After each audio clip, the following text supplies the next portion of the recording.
আচ্ছা, তোমাদেরও কি এমন হয় মাঝে মাঝে কারণ ছাড়াই মন খারাপ হয়? তখনই আমার মন্দিরে যেতে মন চায়। আর ঠিক মন্দিরে গেলেই মনটা ভালো হয়ে যায়। আমি আর মা গেছিলাম সেদিন লোকনাথ বাবার মন্দিরে। লোকনাথ বাবার মন্দিরটা আমার বাসার বেশ কাছে, এটার জন্য প্রায় প্রায় লোকনাথ বাবার মন্দিরে যাওয়া হয়।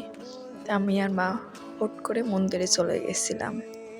তারপর প্রসাদ নিলাম, মোমবাতি আগরবাতি নিলাম।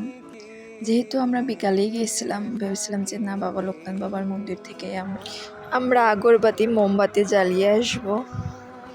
সেদিন বেশ মানুষই ছিল, যেহেতু শুক্রবার ছিল। শুক্র শনিবার এমনিতেই লোকনাথ বাবার মন্দিরে বেশ জমজমাট থাকে, আর আমার কেন জানি না সবসময় লোকনাথ বাবার মন্দিরেই বেশি টানে। চলো তোমাদেরকে একটু ঘুরিয়ে দেখাই।